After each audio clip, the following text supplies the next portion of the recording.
Sebab kalau kita pergi exercise, contohnya tadi saya cakap boleh sampai 100, 170, 180, 1 jam, 2 jam je. Kita balik rehat, nadi kita turun balik. Betul. Kita rehat, jantung pun rehat.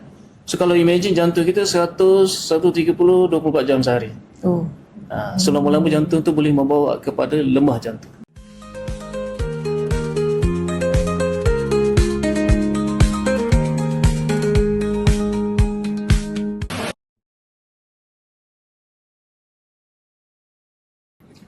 Hai, bersama kita hari ini dalam Doktor Cakap. So bersama dengan saya adalah Dr. Musha.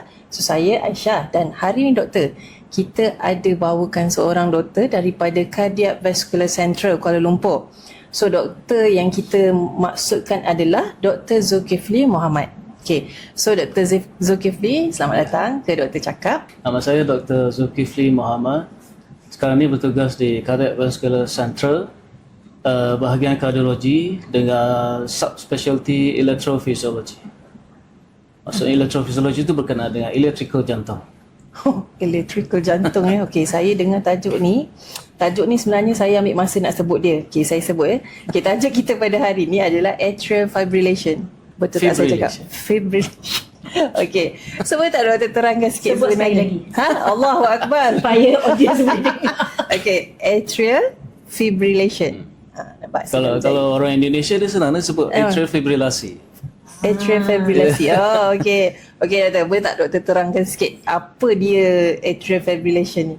Okay, so atrial fibrillation, kalau kita sebut perkataan fibrillation itself tu maksud dia jantung tu dalam keadaan yang terlampau laju dan tak sekata. Contohnya yang paling kita pernah dengar ventricular fibrillation. Waktu orang ada ventricular fibrillation, jantung sudah tak ada output. Itu salah satu punca kematian utama untuk orang mengalami sakit jantung. So atrial fibrillation maknanya bahagian atas jantung yang disebutkan sebagai atrial mengalami masalah fibrillation. So sebelum tu mungkin kita bincang dulu pasal apakah yang normalnya. So nadi normal tu berpunca daripada area disebut sebagai sinus node.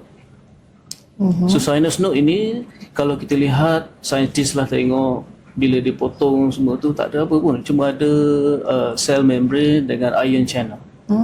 Tapi sinus node itu ada rhythm dia sendiri. Dalam keadaan biasa, waktu rehat, kalau kita keluarkan jantung daripada badan, dia akan berdegup lebih kurang 50 minit. Maknanya kalau tengok cerita horror movie tu kan, bila jantung dikeluarkan 50 minit. So ada faktor lain yang akan menyebabkan jantung menjadi lebih perlahan. Contohnya bila kita tidur dan bila kita exercise, ada influence daripada central nervous system untuk menambahkan kelajuan jantung. Sebabnya dia itu bergantung kepada keperluan oksigen ataupun aliran darah badan. So kalau kita sebut dari segi medical term dia adalah cardiac output. Cardiac output tu equal stroke volume, which is setiap kali jantung pump tu lebih kurang 100 hingga 120 cc times heart rate. So maknanya untuk menentukan banyaknya output, contohnya bila kita exercise, cardiac stroke volume itu more or less fix dia punya volume dia, tak akan berubah. Adalah 100, 120. Untuk menambahkan cardiac output adalah daripada heart rate. Sebab tu bila kita tidur, kita tak perlukan cardiac output yang tinggi. Sebab kita dalam keadaan tenang lah. Keadaan tenang. So jantung nadinya perlahan. Bila kita exercise, heart rate boleh sampai 170, 180. Contohnya bila kita berlari 100 meter sprint tu, heart rate waktu itu adalah 170, 180. So orang yang mengalami masalah atrial fibrillation ni, dia punya nadinya tu satu tak sekata, yang kedua terlalu laju. So maksudnya dalam keadaan tenang pun dia boleh. Dalam keadaan tenang pun heart rate dia dalam 130, 140. So Dr. Zul sebut tadi sinus node. Yes. Sinus node tu ibarat kalau dalam kereta tu dia punya starter. Ke macam mana? Tak juga. Dia macam kalau dalam kereta tu fine tuning ni spark plug lah. Spark plug. Okey. Yang menentukan kelajuan kereta. Bila kita sebut atrial fibrillasi ni maksudnya kerosakan pada spark plug. Pada spark plug. Pada maknanya sinus instead node. of dia firing mengikut keperluan, dia firing dengan keadaan tak sekata dan laju dan tidak mengikut ketentuan keadaan. Dia suka hati dia je lah. Suka hati dia. Suka hati dia je lah kan. So apa faktor utama doktor yang So, faktor utama dia adalah semua perkara-perkara ataupun risiko yang boleh menyebabkan atrial kita mengembang ataupun tidak normal. Sebab ini masalah atrial. Cuba Dr. Zul cerita balik sebabnya untuk layman faham sikit kan. Okey. Bila Dr. Zul sebut atrial, ventricle semua tu, cuba simplify sikit. saya daripada tadi tengah Siap, pasang ada kuis tempat kat ni. Kalau kita lihat ni sebab kita tak nampak kan. Cuba imagine jantung itu adalah satu pump. Okey. So saluran darah daripada sebelah bahagian kanan yang kita sebut deoxygenated blood akan kembali kepada jantung melalui atrial dulu. So kalau senang nak imagine sebuah rumah mempunyai 2 tingkat. Okey. Tingkat atas adalah atrial, ada 2 bilik, dan tingkat bawah adalah ventricle, juga ada 2 2 bilik juga. Okey. So bahagian atrial ni adalah bahagian yang menerima darah. Contohnya kalau bangunan tu tuan rumah, tetamu semua masuk daripada tingkat atas yang sebelah kanan tadi tu, right atrial. So turun ke bawah ventricle fungsi utama dia lah untuk mengempam darah keluar daripada jantung. Sebab tu kalau kita lihat bahagian ventricle tu dia lagi muscular, lagi banyak muscle. Dan compare dengan kanan dengan kiri, bahagian kanan tekanannya lebih rendah banding dengan sebelah kiri. Sebab bahagian kanan tujuan aliran darah keluar daripada jantung adalah untuk pergi kepada paru-paru untuk menerima oksigen, tukar dengan karbon dioksida, kembali ke bahagian kiri atrium, masuk ke bahagian kiri ventricle, left ventricle, dan left ventricle tu akan mengempam darah keluar untuk ke semua organ badan. So kalau kita lihat, kalau kita bedah jantung tu, bahagian kiri jantung ventricle dia dindingnya mungkin tak setebal bahagian left. Bahagian left tu lagi muscular. So untuk orang yang mengalami masalah atrial fibrillation adalah berkaitan dengan masalah tingkat atas tadi, bahagian atrial yang iramanya tak sekata. Sebab tu irama, setiap benda yang bernyawa ni ada irama. Sebab spark plug dia di situ. Yes. Spark plug dia bukan di tingkat bawah, spark plug dia dekat tingkat atas. So orang lain masuk rumah, masuk pintu bawah. Ni kita masuk ke pintu Masuk atas. daripada atas. Dan spark plug kat atas. So rosaknya di tingkat atas. Bahagian elektrik, tuning dia tu sudah tak betul. Faham Okey. Syah? Okey doktor, saya cuba memahami tapi saya nampak lah. Kalau imagine bilik tu boleh nampak. Ya betul-betul. Saya imagine tu kalau doktor cakap pasal rumah tu, yes, okey, boleh nampak lah. Okey, adakah dia ni dikatakan dia pula ni apa tu AF ni, saya short form lah okey, dia sebagai pembunuh senyap lah orang kata. So tadi mungkin kita dah terlanjur sikit, sebenarnya kita dah sebut pasal masalah bilik tu. So kita boleh juga lihat kepada punca terjadinya atrial fibrillation. Betul. So any proses yang menyebabkan, biasanya dari segi tekanan darah lah, aliran darah yang tak betul, yang mengganggu pressure ataupun normal volume di bahagian bilik atas ni. So contohnya paling utamanya adalah darah tinggi. Orang yang mengalami darah tinggi yang tidak mendapat rawatan, lama kelamaan bilik jantung dia akan menjadi besar atau kebal lah. Yang kedua, orang mengalami masalah injap. So injap ni sebenarnya kalau kita imagine contoh macam enjin kereta tadi lah, injap ni memastikan aliran darah yang masuk daripada, contohnya daripada kanan atrium dulu, turun ke kanan ventricle. Kalau tidak ada injap, bila jantung pump, darah tu boleh patah balik ke arah yang sama. So disebabkan oleh injap, aliran darah seterusnya adalah maju ke hadapan ke bilik yang lain. One way lah. One way. Dia memastikan one way directions. So bila orang ada masalah injap, contohnya mungkin tadi Dr. Fazil sebut masalah bocor ataupun masalah injap dia sempit. Bocor tu sebenarnya bukan ada lubang dekat injap tu. Tapi injap tu tutup dia tak rapat betul-betul. Kalau kita nak imagine injap tu macam ada 2 payung yang bertaup sama-sama. So kadang-kadang tempat dia bertemu tu tak rapat. Tak rapat. Dia boleh menyebabkan aliran darah patah balik ke tempat yang asal. So dia akan create extra pressure dekat bahagian atrium. Selama kelamaan boleh menyebabkan terjadinya atrial fibrillation. Yang ketiganya, orang yang mengalami masalah serangan jantung sebelum ini, sebahagian daripada masa jantung sudah mengalami kelemahan. Boleh lead kepada kelemahan jantung.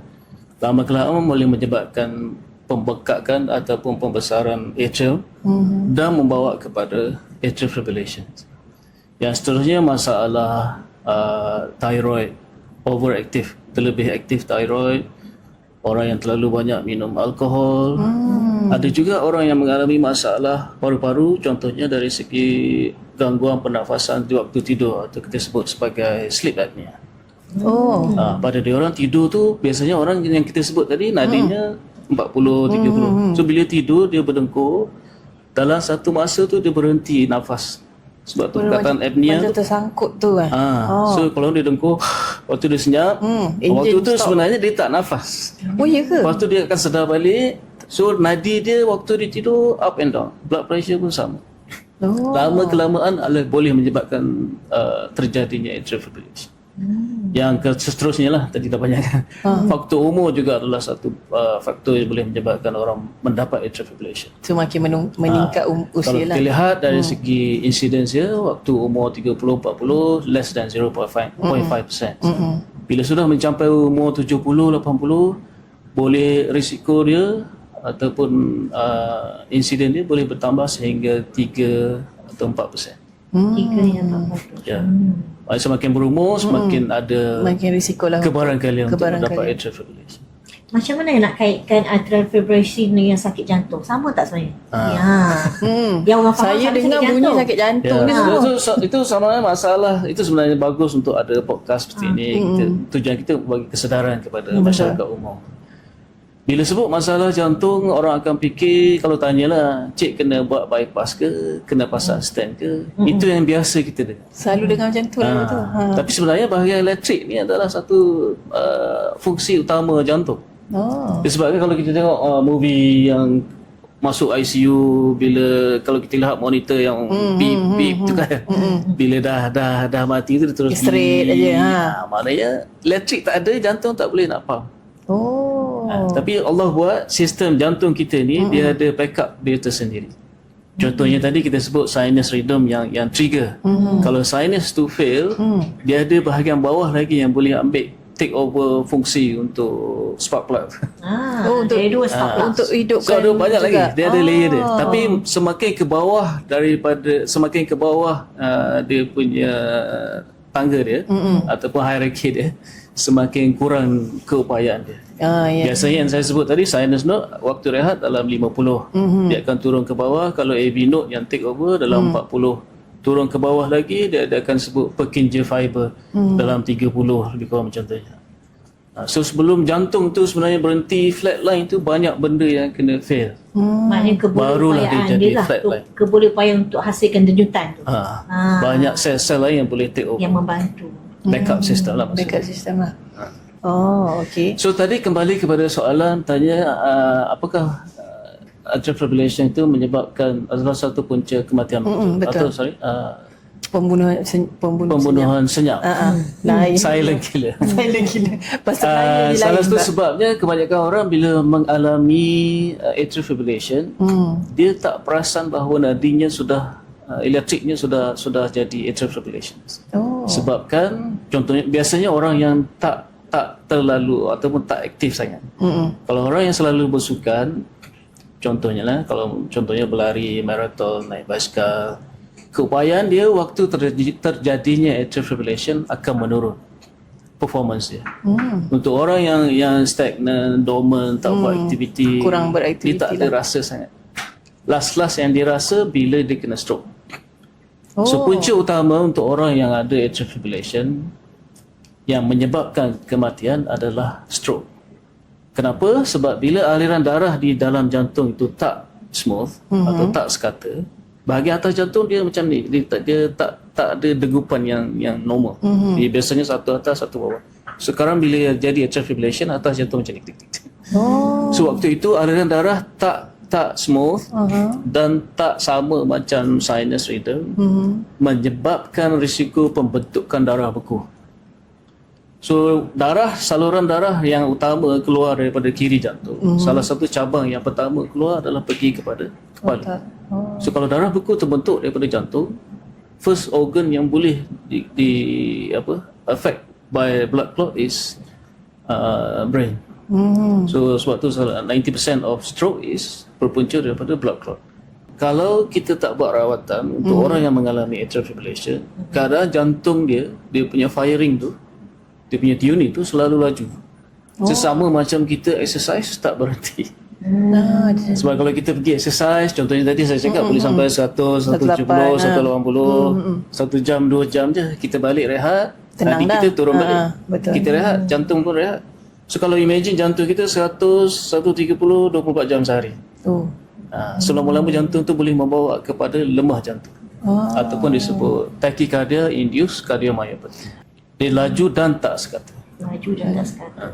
Sebab tu kalau dari segi sains yang medical school dulu dia sebut irregular heartbeat. Irregular. Kalau bahasa Melayu double tak Saya kena sekata. masuk sekolah lah macam ni. Irregular. Okey, betul. Okey, itu kesan-kesan daripada atrial fibrillation. Sekarang tenang Syed. Okey, saya tengah ni. So, So dah boleh imagine boleh imagine boleh. Okey, simptom-simptom Dr. Zul. Especially yang tanda awal lah. Kita biasa kat rumah tu kita tak tahu kan. So sebab tu pentingnya kita bincang tadi dari segi masalah silent killer, disebabkan kebanyakan orang tidak merasai bahawa dia mengalami atrial fibrillation. So rasa simptom yang pertama yang mungkin dirasa adalah palpitation. Palpitation ataupun bahasa Indonesia, bahasa Melayu palpitasi. Palpitasi. Degup jantung yang laju. Pada kebanyakan orang is degupan laju, tapi dari segi saintifik palpitasi itu bermaksud abnormal awareness of one's heartbeat. Dia boleh jadi perlahan, boleh juga jadi perasaan ada apa dipanggil skip beat, ataupun extra heartbeat, ataupun laju. So majority bila sebut palpitasi, laju lah. Tapi palpitasi maknanya orang yang mengalami atrial fibrillation tu nadinya dah tak sekata dan laju. So the perception ni dia akan rasa macam palpitation. Contohnya dari segi normal physiology, kalau kita marah orang pun jantung berdebar sebenarnya hari laju. Kita upset, kita demam, itu yang normal punya. Kita exercise tadi tu lah. Ini dalam keadaan dia tak buat apa-apa, tapi nadinya duduk. Itu tanda-tanda. Maknanya dia relax, dia tiba-tiba berdebar. Dia sebenarnya exercise, any form exercise is good for kita punya kesihatan jantung. Kalau kita lihat daripada general recommendation, sebaiknya sekurang-kurangnya 30 minit sehari. Exercise ni adalah aktiviti yang mengeluarkan peluh. Sebab tu ada orang tanya, kalau di Malaysia lah, kalau di negara lain mungkin tak berpeluh. Orang tanya kalau dia pergi shopping tu kira exercise tak? Betul, ada saya baru jalan dah peluh lah. dah dapat 10,000 step tu. Tak kira sangat. Sebenarnya bila kita exercise, contohnya lah, orang yang bekerja heavy burden, mungkin jantungnya dengan kalori burning tu sama. Tapi bila kita bekerja ataupun membuat aktiviti selain daripada exercise, badan akan release dia panggil stress hormone. Dalam bahasa saintifik dia panggil adrenaline. Dia punya efek bila selesai pekerjaan yang dia buat tu, dia akan merasa penat, keletihan, kelesuan. Tapi bila kita pergi exercise, badan akan release different hormone. Dia panggil feel good hormone, which is endorphin. Dia akan buat kita rasa fresh, kita rasa energetic. Dan sebenarnya dari segi efek pada jantung dan kesihatan umum, dia akan mengurangkan tekanan darah, akan membuat jantung irama kita tu lagi sekata. Yang ketiganya menambahkan kita punya fitness. So exercise yang doktor maksudkan tu, so exercise in general dia tak ada risiko untuk apa tu terjadinya atrial fibrillation. So exercise yang macam mana? Yang macam mana doktor? Kan exercise contohnya yang kita pergi berlari, jogging, gym, semua tu aktiviti yang kita sebenarnya salah satu, sebab tu ada seorang orang yang dipanggil HIT, high intensity training. HIT. Dari segi fisiologi, kita ada, kalau kita pergi buat stress test, dia akan bagi formula 220 minus kita punya umur. Itu adalah 100% target heart rate untuk stress test.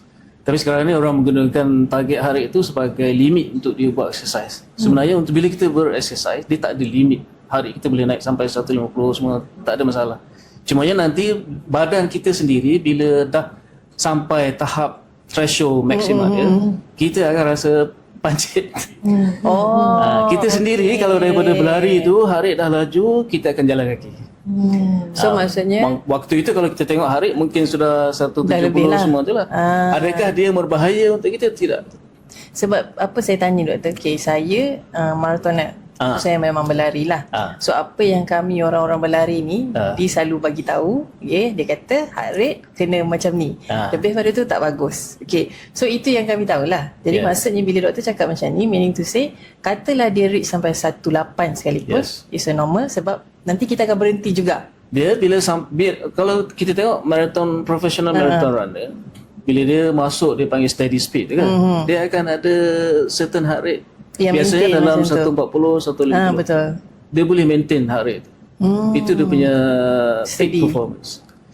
Bila orang yang tak fit, contohnya badan yang sama, umur yang sama, berlari dengan marathoner, dah sampai 5 km, heart rate marathon ni baru 140, dia sudah 160. Maksudnya dia tak boleh sampai 40 km, 42 km. Dia akan berhenti 10 juga. km dia dah pancit. Sebab bila dia perform melebihi daripada yang kita panggil steady state tu, dia tak boleh, badan kita tak boleh nak sustain. I see. Bila yang performance. akan berlaku atrial fibrillation tu kata So untuk marathon kalau lihat dari segi saintifik tu memang ada untuk marathoner, long distance cyclists, compare dengan normal athletes. There is a small percentage of them akan develop atrial fibrillation. Tapi sebenarnya bukannya sebab dia masuk exercise tu. tu. Kebanyakan mungkin sudah ada faktor-faktor lain yang membawa kepada terjadinya atrial fibrillation. Memang existing lah. Memang dah ada lah.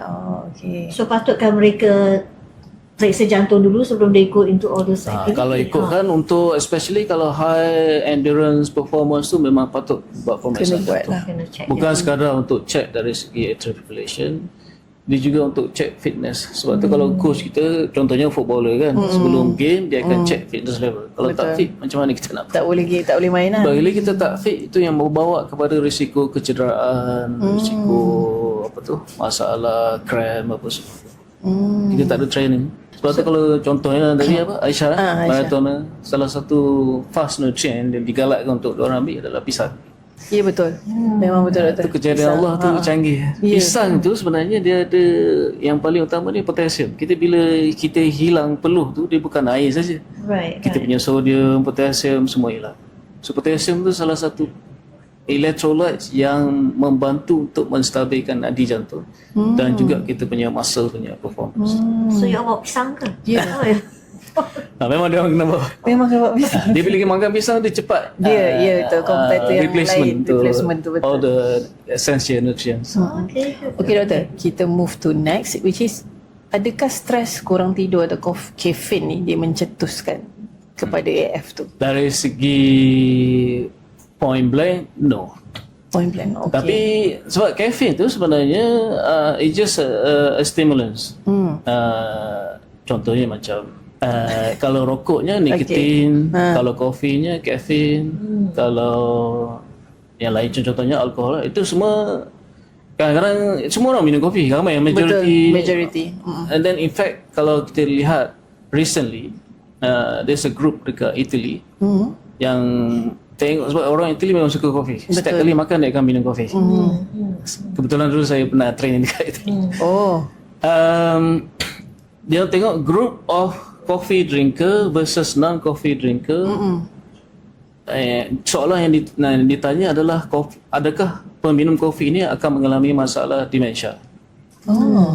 Dan kebetulan bila dia ambil group tu compare in a proper clinical trial tu, orang yang minum kopi itu satu actually kurang masalah demensia. Yang kedua, dia orang juga lebih sihat, kurang mengalami masalah jantung dan juga kurang mengalami masalah atrial fibrillation tu. Yang ambil kopi tu? Bila kita minum kopi, memang nadi kita daripada resting akan naik. Itu normal. Sebab kafein tu lah. Sebab kafein. Sebab tu bila kita minum kopi, kita boleh buat homework, boleh buat kerja office, semua stay fokus. Ada setengah tu boleh bawa kepada diarrhea juga sebab dia terlebih aktif. Tapi dia tak membawa kepada terjadinya atrial fibrillation. Itu yang penting. Sebenarnya kalau orang yang ada atrial fibrillation tu, kalau nak minum kopi boleh je, tak ada masalah. nampak dah satu new input. Okay. So sekarang ramai orang pakai smartwatch kan doktor? Adakah dia membantu untuk apa orang kata kita trace lah something kan? So pada zaman sekarang, di zaman akhir-akhir ni lah, kita sudah ada banyak smart monitoring dari segi smartwatch, juga smartphone semua tu yang boleh detect kesan boleh mengesan berlakunya atrial fibrillation tu lagi awal. Macam kita sebut tadi, majority or almost like 70% orang yang ada atrial fibrillation ni tidak mengalami gejala ataupun symptoms. So bila diorang ada extra monitoring device, contohnya sekarang smartwatch, tak kisahlah iPhone, Samsung, Huawei, boleh je pakai yang mana yang ada smartwatch. Kalau lebih baik lagi, cari yang ada capability untuk buat ECG. Dan smartwatch ni dia ada function, so far lah dia punya AI, artificial intelligence dia adalah detect so far normal rhythm, yang kedua atrial fibrillation, yang ketiga inconclusive tu kadang-kadang mungkin disebabkan orang masalah skip beat, extra beat, BBC. Mana yang abnormal lah. So mana yang dia tak boleh nak detect tapi tak normal, dia akan sebut inconclusive. Tapi sebenarnya sekarang sudah ada app yang detect ataupun proses yang inconclusive ni kepada specific diagnosis. So untuk dua tadi yang normal rhythm, sinus rhythm dengan atrial fibrillation itu, so far sudah ada kajian scientific clinical trial untuk melihat adakah alat-alat ini berkesan sebagaimana yang diklaim. Kalau kita lihat yang terbaru punya dalam American Heart Association pun ada keluar artikel November tahun lepas 2025. It's actually meta-analysis. Dilihat semua kajian-kajian yang berkaitan dengan smartwatch ni, adakah alat itu berkesan, dan didapati dari segi ketepatan dia ataupun specificity almost 98%. Sensitivity is the same, 98-97%. Meaning, maksud dia alat ini dari segi pengesanan awal masalah irama jantung adalah sangat-sangat bagus. Untuk screening kan, for kita punya sendiri untuk dan kita in fact tengok. sekarang ni salah satu daripada cara kita untuk ketahui, contohnya orang yang mengalami masalah atrial fibrillation, dia akan buat rawatan. Dari segi follow up, kita nak tahu dia masih ada lagi AF atau tak, kita galakkan dia pakai smartwatch. Salah satu outcome untuk tengok berkesan tak rawatan kita, kita boleh tengok smartwatch. So any smartwatch with ECG With ECG tu, dia kalau ECG tu kita kena buat actively. Tapi kalau kita pakai yang biasa smartwatch punya, tu, dia boleh detect. Contohnya kita tidur, dia boleh detect berapa persen ada AF semua. Saya share sikit lah sebab saya as a insurance agent kan, so kita deal dengan klien kan. So one day tu saya ada jumpa saya punya klien, tapi masa saya jumpa tu, masa facing dia tu, saya nampak dia sweating tau, tapi kita duduk dekat dalam shopping mall tau. So saya kata dengan dia, mesin tangan je kat tu. Saya buka jam saya ni, saya pakaikan dekat dia. Lepas tu bila dia recalibrate tu, saya nampak 14, 15. Lepas tu saya cakap dengan dia, saya tengok muka dia kan, saya kata panas ke? Tak, dia kata. So masa tu memang kita, sebab kita kat shopping mall kan, so dia ada access untuk customer service call ambulance kan, memang bawa lah. So memang dia tengah having, tak tahu apa, saya tak tahulah. Adakah itu atrial fibrillation? Saya tak tahu. Jam tu mungkin boleh bagi tahu lah. So sebab tu kalau jam yang ada capability untuk buat ECG, boleh terus buat ECG, dia boleh tengok kalau ada atrial fibrillation. Saya pakai yang biasa, cuma tapi dia dah bagi tahu heart rate. So maksudnya tadi dalam keadaan rehat, heart rate 140 tu tak kan? normal. Mungkin juga dia masalah thyroid, sebab tu ada berpeluh semua sekali tu. So thyroid tu bila orang overaktif, dia akan menyebabkan badan ni jadi metabolism dia meninggi, sama macam orang demam. Ataupun mungkin juga kondisi yang disebut sebagai SVT, mungkin juga. So sebab tu bila waktu tu heart rate 150 tu sama macam dia berlari. Kalau marathon tu dah face laju dah. Saya pakai smartwatch ni sebab apa orang kata, my condition dululah. Sebab saya ada thymoma. So jantung tu dia selalu irregular kan. So that's why. Jadi every time saya jumpa orang yang macam dia ni macam pain je. Saya, kau pakai ni? Lepas balik saya akan beli lah. Itu salah satu contoh keberkesanan Itulah, smartwatch saya rasa macam, untuk mengesan irama jantung. Betul. Okay. Mungkinlah sementara kita masih di peringkat awal ni, untuk orang yang mengalami masalah gangguan irama yang tak sekata tu, spark plug dia sudah rasa macam tak firing properly, ataupun kita sebut tuning dah tak betul, pergilah berjumpa doktor. Ataupun kalau mungkin tak mau jumpa doktor, dapatkan alat untuk mengesan nadi jantung anda. Contohnya sebagai smartwatch. Right. Ada peringkat umur tak yang kita pihak Doktor suggest. untuk saringan? Dari segi saringan kesihatan secara umum, untuk orang lelaki 35 ke atas digalakkan pergi setahun sekali.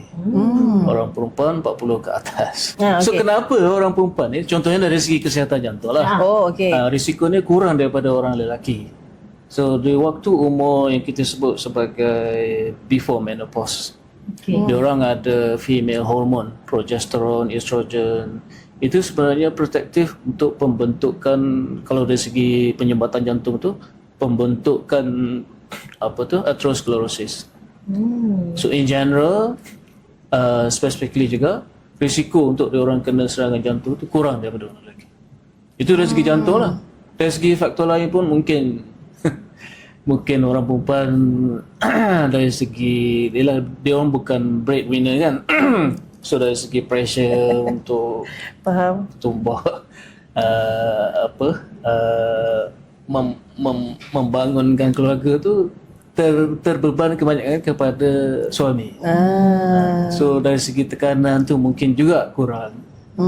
Tapi dilihat juga dari segi faktor untuk orang-orang single versus orang-orang yang berkeluarga.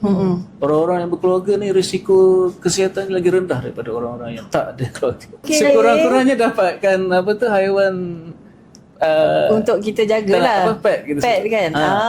Dikurangkan risiko stres. So maksudnya kalau seorang tu lagi stres. Yes. Jadi kita kena ada itu family. Proven scientifically. Memang ada sangkut paut dia.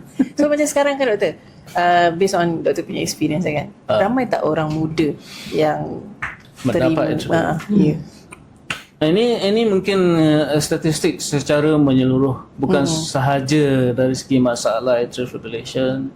Mungkin tadi Dr. Fazil juga sebut dari segi masalah serangan jantung. Faktor ataupun dari segi insiden bilakah secara purata berlakunya masalah-masalah ini, kita lihat dari segi faktor umur. Dulu mungkin orang yang mendapat AF ni dari segi permulaan, tanda awalnya bermula daripada umur 50-60. Sekarang ni kita melihat dari segi statistik tu, range umur tu makin menurun. Banyak orang sekarang umur 40-50 pun sudah ada atrial fibrillation. Kita pernah buat yang paling muda sekali di CVS KL untuk rawatan atrial fibrillation. Umurnya baru 29 tahun. Mudanya. So mungkin juga ada faktor-faktor environment yang ada faktor genetik tak? Kebarangkalian. Ada tapi tak tinggi. Dia dah tengok twin studies. Ada yang twin dia kena atrial fibrillation, dia ada orang tak kena. So maksud dia dari segi genetik tu tak setinggi yang environmental punya factor. So maknanya tak semesti kalau ayah ada, mak ada, anak akan ada. Dan juga bukan keturunan. Bukan keturunan. Environment yang memainkan peran. Tapi macam orang yang sebut tadi, yang kita sebut ada risiko darah tinggi, masalah injap, masalah sleep apnea. Dia punya risiko tu lagi tinggi daripada orang-orang yang biasa. Okey, so kita dah terangkan pelbagai gejala dan sebagainya. So boleh tak doktor terangkan macam mana rawatan terbaru ataupun teknologi dan sebagainya lah. So aim utama untuk orang yang mengalami atrial fibrillation ini, dia sebenarnya masalah utama dia satu, heart rate dia terlalu tinggi ataupun lebih tinggi daripada keadaan biasa. So rawatan yang pertamanya untuk perlahankan nadi dia, resting heart rate dia daripada 100 lebih itu kepada lebih kurang 100. Dia tak perlu bawah pada 100. Sebab kalau kita nak bawahkan lagi pada 100, kita akan bagi ubat terlebih. So dia akan menyebabkan masalah side effect daripada Yang ubat. lain pula. Yang keduanya adalah pencegahan stroke. So bila kita masuk pada persoalan stroke, dia kena combine pula risiko tadi tu, atrial fibrillation, berserta dengan kalau disebut dari segi akronim dia disebut CHED test. Dari situ termasuk sekali risiko orang perempuan. So CHED test tu dia sebenarnya akronim daripada CHADVASX. CHED test. CHADVASX. VASX. So yang last tu yang sex tadi. So C yang pertama tu adalah congestive heart failure. Yang kedua H tadi kan, hypertension. Yang ketiga H, umur 65 ke atas. Yang keempat D, diabetes. Yang kelima V, vascular disease. Contohnya dia pernah ada stent, salur darah punya masalah, bypass. Yang ketiga A balik kan, umur 75 ke atas.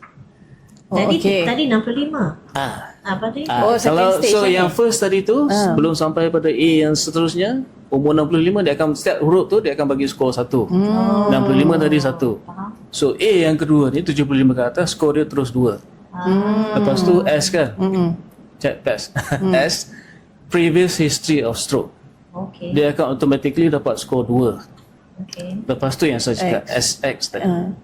Nanti kita bincang yang masalah juga yang perempuan lelaki perempuan ni. So dari bila kita combinekan orang yang ada AF, bila kita buat skor check test tu, dia skor 2 ke atas, mesti ambil ubat cair darah sebab dia punya risiko stroke tu tinggi. Untuk skor 1 ke atas, digalakkan kalau dia ada AF, digalakkan untuk mengambil ubat pencairan darah. Dari segi kalau traditionally dulu kita panggil ubat warfarin lah. Ataupun mungkin previous generation, older generation dia akan sebut rat poison. The original design ubat warfarin tu adalah untuk poison rat. Dia akan menyebabkan internal bleeding. Lama kelamaan dia dapat tahu ubat ni sebenarnya boleh membantu mencairkan darah. So digunakan sebagai ubat. I see. Cuma yang bezanya dulu kalau kita ambil warfarin banyak pantang larang. Sayur tak boleh makan, ada banyak interaction dengan ubat. So sekarang ada banyak ubat baru yang keluar yang disebut sebagai DOAC, Direct Oral Anticoagulants. Maknanya dia kalau warfarin dia akan block banyak faktor coagulations. Faktor 2, 7, 10, 9, 10, 11. So direct ni dia pergi kebanyakan kepada faktor 10 directly, faktor 10A, ataupun dipanggil direct antithrombin. Maksudnya dari segi side effect tu kurang berbanding dengan warfarin. So warfarin banyak tinggi sangat dia punya kesan pencairan dia. Iya. Kesan pencairan kalau ambil dos yang betul tu okey, cuma dia banyak interaction. Tapi sekarang masih lagi untuk orang-orang yang mengalami yang ada injap gantian mechanical valve replacement. Dia kena ambil warfarin sebab warfarin tu dia punya kesan, efek dia lagi berkesan daripada DOAC. Ubat lain. Untuk pencegahan stroke untuk orang-orang yang ada masalah injap.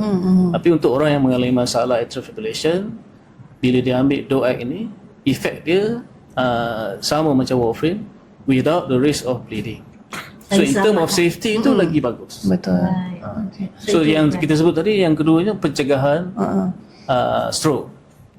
Yang seterusnya untuk orang yang masih muda, yang masih bersukan, masih sihat, seboleh-bolehnya kita nak mengembalikan atrial fibrillation tu kepada sinus rhythm. So itu yang pergi kepada rawatan seterusnya yang kita sebut sebagai ablation, ataupun boleh juga dicuba ambil dipanggil anti-arrhythmic untuk revert balik. There is a reason kenapa Allah bagi kita sinus rhythm. Bila kadang sinus rhythm dia punya sequence tu semua sama sekata. So sekarang ni bila jadi F yang ni macam ni. So yang bawah cuba nak ikut. Dia hilang semua normal sequence yang bilik atas bawah semua tu dah tak teratur aliran dia. So bila kita kembalikan kepada sinus rhythm, kebanyakan orang yang mengalami atrial fibrillation, dia boleh rasa yang dia punya performance tu berbeza. Dah different Tadi doktor dia cakap lelaki dengan perempuan Yang ni kan tadi kita tu. sentuh juga tadi check vest yang last kali tu, kalau orang perempuan dia dapat skor 1.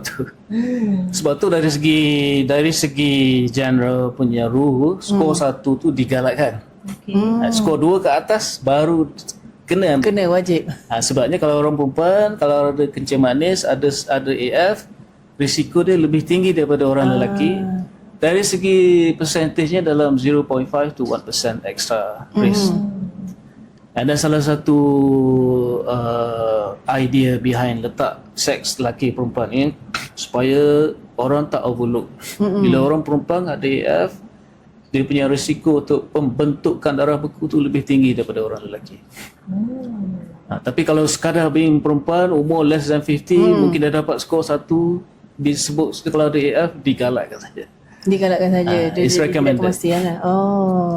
Kenapa perempuan lebih, doktor? Based on dia punya, mula-mula dia buat check vest saja. Sebab tu clinical trial show dia compare seks antara lelaki perempuan tu, dia ada excess risk of orang perempuan tu untuk mendapat risiko blood clot. Kita tak tahu explanation maybe lah. Sebab kalau kita lihat dari segi risiko pembentukan darah beku pun in general, orang perempuan tu lebih tinggi daripada orang lelaki. Lebih tinggi. Yang dapat DVT semua tu kan. Darah beku dekat kaki. Yang itu memang ramai perempuan. So maknanya rawatan AF ni antaranya adalah bukan sahaja kita dah start rawatan ke belum ni? So maknanya satu kontrol nadi tu balik. Nadi, dan kedua mainly heart rate lah. Yang kedua yang paling utama sekali adalah risiko stroke. Risiko stroke. So dua benda yang paling. Sebab tu sebagai nasihat utamalah untuk orang mungkin berumur 65 ke atas, bila ada atrial fibrillation, jam sekarang kan sudah boleh detect atrial fibrillation awal-awal kan. Pergi jumpa doktor untuk assess risiko untuk mendapatkan stroke. Sebabnya stroke ni kalau orang dan juga orang yang dapat stroke daripada AF, dia punya morbidity morbidity adalah kerosakan mungkin lah dari segi efek in general 5 kali lagi tinggi daripada orang yang dapat stroke bukan daripada AF. Sebabnya, salah satu sebabnya lah bila dia kena stroke daripada AF, darah beku daripada jantung tu besar. Bila darah beku besar lalu ke salur darah jantung, dia akan blok salur darah yang besar. Betul. Dia blok salur darah besar, dia banyak lagi cabang-cabang. So area stroke tu lagi besar daripada kalau darah beku tu kecil. So, So dia punya efek. Sebenarnya kan orang yang kalau AF stroke daripada AF, dia akan dapat separuh badan weakness. Dia punya risiko kematian pun tinggi, risiko untuk recovery pun lagi rendah. Ada tak orang yang boleh buat AF yang tak ada langsung darah tinggi, tak ada kencing manis, tak ada apa-apa? Ada. So ada lah. Berapa besar percentage tu? Yang dapat AF kena stroke. Kan yang tak ada apa-apa, yang tak ada penyakit apa-apa, yang 3 serangkai kat Malaysia common kan, 3 serangkai je ni kan. So itu yang kita buat list tadi yang daripada darah tinggi yang paling bawah sekali tu dia panggil self-induced. Maknanya dia dapat AF tak ada sebab. Tak ada sebab. Berapa peratus yang macam tu? Very rare lah. We're talking about maybe less than 1%. Okay. Tapi maksudnya ada. Ada. Yang tu yang kita dapat awal detect AF umur bawah pada 30 tadi tu. Dia tak ada risiko lain. Tiba-tiba ada AF. Rawatan dari segi general kita boleh bagi kepada mengembalikan rhythm kepada normal ataupun dipanggil rhythm management. Yang kedua rate management. So AF tu masalah dia laju dan tak sekata kan. So sekarang ni yang terbaik adalah rhythm management. Kita kembalikan dia kepada normal size. Ada setengah orang dia cakap dia tak aktif sangat, so dia ambil heart rate untuk control heart rate saja. Satu nak betulkan rhythm, satu betulkan rhythm, maknanya kembalikan kepada yang normal. Tuning semua back to normal sinus rhythm. Sinus rhythm maksudnya dia punya heart rate ikut. Dia punya heart rate ikut kita punya sinus lah. Itu yang terbaik. Yang kedua tadi untuk control heart rate sahaja. Dia panggil rate management. Sebabnya orang yang dapat AF ni, dia rasa letih, tak berupaya tu sebab heart rate dia 100 lebih, 120 all the time. So kita bagi ubat untuk control heart rate, dia akan mula rasa selesa dan tenaganya lebih. Untuk rhythm management ini, kalau kita go for that, then we do more than just rate control. So ubat yang untuk control tu mungkin kita akan bagi yang lebih Lebih bagus. Bukan dia lebih strong lah. Oh, okay. Lebih strong. So bila kita bagi ubat yang lagi kuat ni, dia punya side effectnya lebih. Tapi biasanya orang-orang yang muda-muda ni kita buat untuk orang yang muda yang masih sihat. Dan juga salah satu aim untuk orang yang mengalami heart failure dan dia ada atrial fibrillation, sebaik-baiknya kita cuba untuk mengembalikan kepada sinus rhythm. Yang ni yang sebenarnya saya nak bagi faham. Aisyah faham tak sinus rhythm tu apa? Faham tak? Maksudnya itu saya faham PQRS kan? Itu ECG tu lah. ECG tapi So dari segi general term dia macam kita sebut tadi, contohnya enjin tu saya suka guna analogi enjin kereta tu. Dia ada 4 spark plug. So spark plug dia firing mengikut urutan. Betul. So nadinya bila laju dia laju. Bila kereta perlahan dia perlahan. So maknanya itu sinus yang control. So bila elektrik berpunca daripada sinus node yang control heart rate dia, kita sebut sebagai sinus rhythm. Maksudnya yang kalau kita dengar nadinya bunyi dup dup dup, dia sama. Kalau laju dup dup dup tapi sama. Kalau orang dia akan jadi dup dup dup dup dup dup macam tu contohnya. Dari segi firing dia tak sekata. So yang mana yang bukan So yang normalnya tadi dup dup, kalau kita rehat tu kan, bila lari laju dup dup dup dup. dan regular Dan regular. So itu dalam dia sinus. Itu namanya sinus. Sinus. Kalau tak sinus Dia akan jadi irregular. Sebab tu tadi kita balik pada yang term awal tu, irregularly irregular. Belit-belit lidah nasi. Faham. I was trying to translate the high tech itu benda. Tapi dari segi sequence dia, bila sinus tu maknanya atrial dengan ventricle tu dia akan ada yang mana dulu yang mana kemudian. Dia sepatutnya atrial dulu baru ventricle. Atrial tujuan main purpose dia untuk pump darah ke dalam jantung ke ventricle, ventricle pump keluar. So bila orang jadi AF, atrial dia pumping all the time. Dia tak ada timing, sequence dah lagi. So dari segi cardiac output, dari segi performance tu dia akan ada efek, akan merendahkan lagi. Okey, ubat saya daripada ubatan ada tak lain yang Okey, so kita bincang tadi dari segi ubat. Jadi sebenarnya anti-arrhythmic in general tu dan salah satu efek dia untuk perlahankan jantung. Cuma macam saya sebut tadi yang lagi strong tu dari segi efficacy dia, amiodarone, flecainide, dia boleh juga chemically revert atrial fibrillation kepada sinus. Dia sebenarnya kebanyakan ubat in general anti-arrhythmic ni dia akan work on the cellular level, dia perlahankan excitability of the cell. So bila orang ada AF, dia punya excitation tu terlalu singkat, so dia senang get excited. So bila kita block perlahankan dia, dia ada kebarangkalian untuk menjadi beralih kepada normal. So dia betulkan dua-dua sekali lah. Dia akan betul-betulkan dua-dua sekali. Okay. Kalau ubat tak berjaya, tadi ubat. So kalau orang yang untuk mengembalikan kepada sinus rhythm tu, bila kita lihat daripada clinical punya, kita nak cari daripada scientific, mungkin dalam 1970s, 1980s, people put wires inside the heart. They can detect signal. Dia boleh detect dari mana yang datang AF. So 90% of the atrial fibrillation ini abnormal electrical firing tu datang daripada bahagian kiri atrium. Dan specifically dia datang daripada saluran darah paru-paru kembali kepada jantung. Dari segi saintifik dia sebut pulmonary vein. Darah ni yang drain balik darah yang beroksigen tu kembali kepada jantung.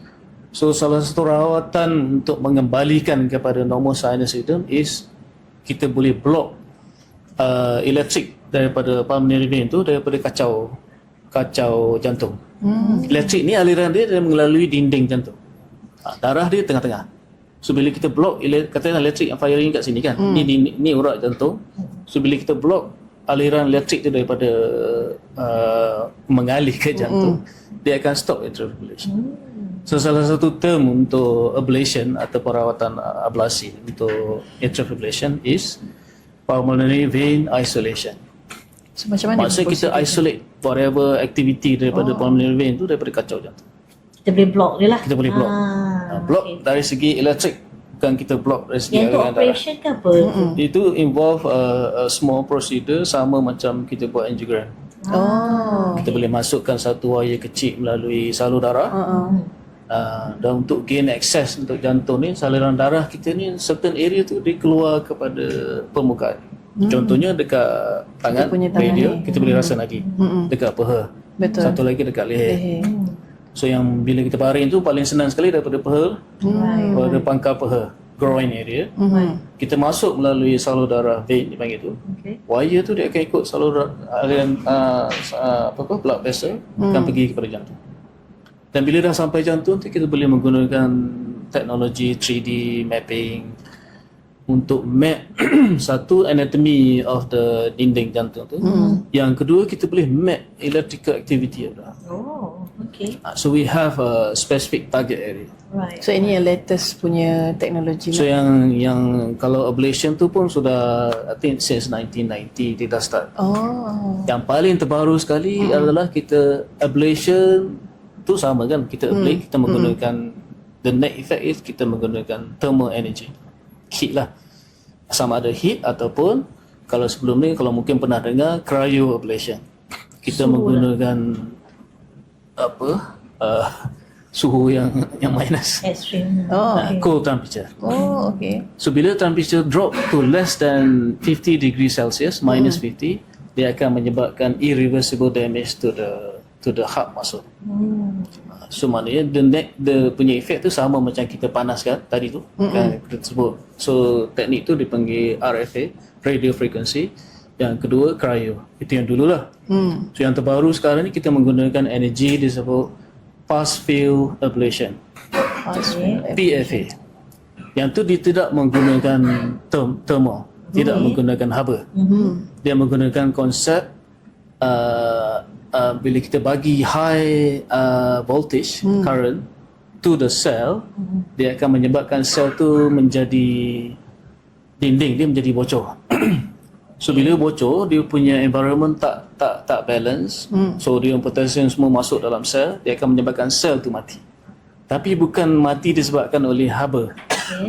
So maknanya dari segi delivery ataupun efek dia lagi berkesan. So maknanya sel yang kena bila kita sentuh dengan catheter tu, sel yang kita sentuh tu saja yang akan mati. Okay. Bila kita tak menggunakan haba, surrounding structure, contohnya dekat jantung tu banyak, dia sebelah-sebelah je dengan paru-paru, dengan esophagus semua tu, dia tak merosakkan organ lain. So kita cuba matikan punca yang menyebabkan Punca yang menyebabkan elektrik tak betul tadi. So bila kita gunakan PFA, dia spesifik certain voltage spesifik kepada tisu tertentu. Contohnya jantung, untuk mematikan sel jantung kita perlu apply dalam 2500 volt. Okay. Sedangkan kalau kita lihat organ yang sebelahnya, contohnya esophagus, dia memerlukan tenaga yang lebih tinggi, voltage yang lebih tinggi. So bila kita apply 2500 volt sahaja, sel jantung sahaja yang akan affected Very specific. by the procedure. So meaning it's safe. Dia tak ada Tidak ganggu collateral yang lain. damage. Tak merosakkan organ-organ lain. So, So satu, yang kedua, satu dia cepat. Yang kedua dia safe. So kebanyakan sekarang ni untuk orang yang mengalami atrial fibrillation yang kita aim untuk bagi sinus rhythm and go for ablation, kita suggest untuk buat PFA. Sebab dia safer dan cepat. Keberkesanan dia Dr. So bila kita sebut masalah atrial fibrillation ni, dia punya punca tu banyak. Bukan satu tempat saja. So contoh pulmonary vein kita ada 4. So 4 tu kita kena block. So dari segi effectiveness in general kepada hospital yang selalu buat atrial fibrillation ablation is about 80 to 85%. Sangat tinggi. Tinggilah.